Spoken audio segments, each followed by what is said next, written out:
እኛ የማናውቀው ዲያብሎስ እንዳይወጋን ከእግዚአብሔር መጠጋት አለብን። ከእግዚአብሔር የተጠጋ ሰው ማን ይላል? ዲያብሎስ የትኛውንም ያህል ጦር ቢወረውር መውጋት አይችልም። ለዚህ ነው ዮሐንስ አፈወርቅ ዲያብሎስ ተኮሰ፣ ጥይቱን ጨረሰ፣ ዝናሩን አራገፈ፣ ቤተ ክርስቲያንን ግን ማጥፋት አልቻለም ብሎ የተነገረው። ስለዚህ ከእግዚአብሔር መጠጋት ማለት አቅምን ማወቅ፣ ከቤተ ክርስቲያን መጠጋት። እንዲያው ቤተ ክርስቲያን ሳይመጡ መዋል እኔ ለራሴ እበቃለሁ ማለት ነው። ሳይጸልዩ መዋል ቀኑን እኔ በሰላም የመኖር ስልጣን አለኝ፣ እግዚአብሔር አታስፈልገኝም ማለት ነው። ማታ ሳይጸልዩ ማደር ሌሊቱን እኔ ራሴ እበቃዋለሁ፣ ለሌሊቱ ጥበቃ አንተ አታስፈልገኝም ማለት ነው። ሲበሉ አለመጸለይ ምግቡ ጤና እንዲሆነኝ ራሴ ማድረግ እችላለሁ፣ አትባርከው ማለት ነው። ያለልን ሳይጸልዩ ማግባት ትዳሩን እኔ ራሴ እበቃዋለሁ፣ ግድ የለም እግዚአብሔር አትምጣብኝ ቤቴ ማለት ነው። ይሄ እኮ ነው በእውነቱ።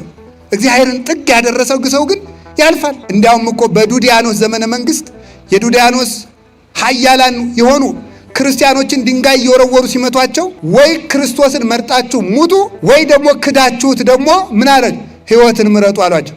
መርጠን ጨርሰናል፣ ክርስቶስን መርጠናል አሏቸው። እንግዲያስ ብሎ ድንጋይ ሲወረውሯቸው ለነሱ የሚወረውሩት ድንጋይ የዱዲያኖስን ታዛዦች እየተመለሰ ይመታቸው ነበር። ማን ነው ሁሉ የሚያደርግ? እግዚአብሔር ነው። የእግዚአብሔር ጥገኛ ለመሆን ያብቃን። እግዚአብሔር ተጠግተን ለመኖር ያብቃን። ምኞትን ለመቁረጥ ዓይንን መመለስ ነው። ቅዱስ ዳዊት ዓይኖቼ ከንቱ ነገርን እንዳያዩ መልሳቸዋል። ዓይኖቼ ከንቱ ነገርን እንዳያዩ መልሳቸው። ማን ያለ? ቅዱስ ዳዊት። የሰው ልጅ አይምሮ ከካሜራ በጣም ብዙ ሚሊየን ጊዜ አቅም አለው፣ ቀርጾ ያስቀራል። እና ሰውን ትክ ብላችሁ አትዩት። እሺ መልኩን ይቀርጽባችሁና ሌሊት እዚያ በኋላ ያን ሰው አምጡ ይላችኋል። ይሄ ነው ዓይንህን መልስ ነው። ወጣቶችም አስተውሉ፣ ሴቶቹም አብዳችኋል መቼም። እውነቴን ነው።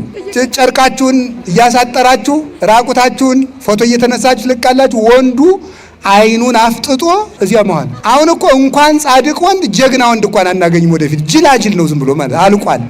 በሴት ፎቶ የነሆለለ ነው በእውነቱ ማለት ነው። ይሄ እኮ ነው። አታውቁም? ሴቶች ታይተው የመወደድ ጸጋ አላቸው። የዚህ ምስጢር ደግሞ እነግራችኋለሁ የሌላ ቀን። ታይተው ነው የሚወደዱት። ለምን መሰላችሁ? አዳም ሔዋንን ስለጠላት እንጨት አብልተሽ አጠፋሽ ስላለ እዚያ በኋላ ሴትና ወንድ ጠበኛው ነው ሊቀሩ ሆነ። እዚያ በኋላ እግዚአብሔር ለሴት ልጅ ምን አደረጋት? ታይታ እንድትወደድ አደረጋት። ስለዚህ ሴትን እያየ ሰው ወንድ ይወዳል ማለት እና ዓይን ላይ መጠንቀቅ ነው። ዓይንህን ካልተጠነቀቅ አጥምዶ አናውዞ ይጥላል።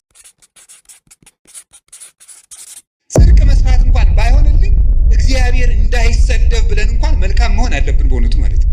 እግዚአብሔር እንዳይሰደብ የእኛን ተውት፣ እኛ ባንድን እንኳን ፈጣሪን እንኳን እኮ ለእግዚአብሔር ለትልቅ ሰው ተብሎ እኮ ጥሩ ስራ ይሰራል። እንዴት ከገሌ መሃል እንዲህ ይህን እናገራለሁ አታፍርም እንዴ ይባላል እኮ። እግዚአብሔርን ፊታችን አስቀምጠን እግዚአብሔር እጅ ላይ ሆነን በእግዚአብሔር መሰረት ላይ ቁመን እግዚአብሔርን ጣራ አድርገን በእግዚአብሔር መሃል ሆነን በእግዚአብሔር ፊት ሆነን እንዲሆነን እግዚአብሔርን እናሰድባለን ብለን ከክፋት አለመመለሳችን ምን አይነት ይቅርታ ይደረግልናል? እግዚአብሔርን መፍራት አቅቶን እግዚአብሔርን ያሰደብነው እኛ አይደለንም ወይ?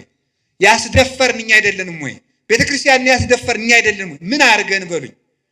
ክፉ በመሆናችን ኃጢአታችን ከነሱ ከአሕዛብ ጋር እግዚአብሔርን ከማያመልኩ ሰዎች ጋር እኩል በመሆኑ ሙት ማንሳት አይደለም መዋደድ ነው እንጂ ይላል። ሙት ማንሳት የክርስቶስ የመሆን ምልክት አይደለም። አጋንንትም ቢሆን በምታት ሙት ያስነሳሉ። አጋንንትም ቢሆን ይፈውሳሉ እኮ። እንዴት አጋንንት ይፈውሳሉ? አጋንንት ሲፈውሱ ምን ማለት መሰላችሁ? ከአንድ ሰውዬ ላይ ጋኔን ካደረበት ከፈዋሹ ላይ ጋኔን አለ በሉ። ከተፈዋሹ ላይ ደግሞ ጋኔን ካለበት ይሄኛው ጋኔን ሰውን ጨርሶ ያ ጋኔን ለማድረግ እዛ ላይ ያለው ጋኔን ይወጣል። ይቆይና ከዛ በሌላ ቀን መለስ ይል አሁን ልውጣና ሌላ ሰው ጨምሬ ላሳስት ብሎ ወጥቶ ለቀቅ አድርጎት ይቆያል። አስለቀቀው ተብሎ እዚያ በኋላ ይነገርለታል ማለት ነው። ጋኔን ምን ጨነቀው? የባሰ ኃጢአት ለማሰራት ከጥቂት ኃጢአት ይጠብቃል ሰይጣን። ነፍስ ማስገደል ከፈለገ ሌላ ነገር ያደርጋል። እዚህ ውሾች እነማን ናቸው ሲባል ቅዱሳን አባቶቻችን ነው። ውሾች የተባሉ በቅዱስ ዳዊት አነጋገር ሙሴና አሮን ናቸው። ውሻ የጌታውን ቤት ታምኖ እንደሚጠብቅ እነሱም የጌታቸው የእግዚአብሔርን ቤት ሳይመቻቸው የጠበቁ ናቸው።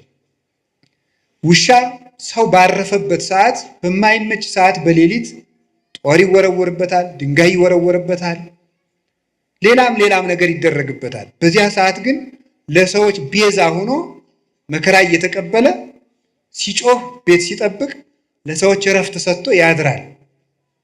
ልክ እንደዚህ ሙሴ አሮን በማይመች አገር፣ በማይመች ቦታ፣ በማይመች ንጉሥ መሃል የማያምን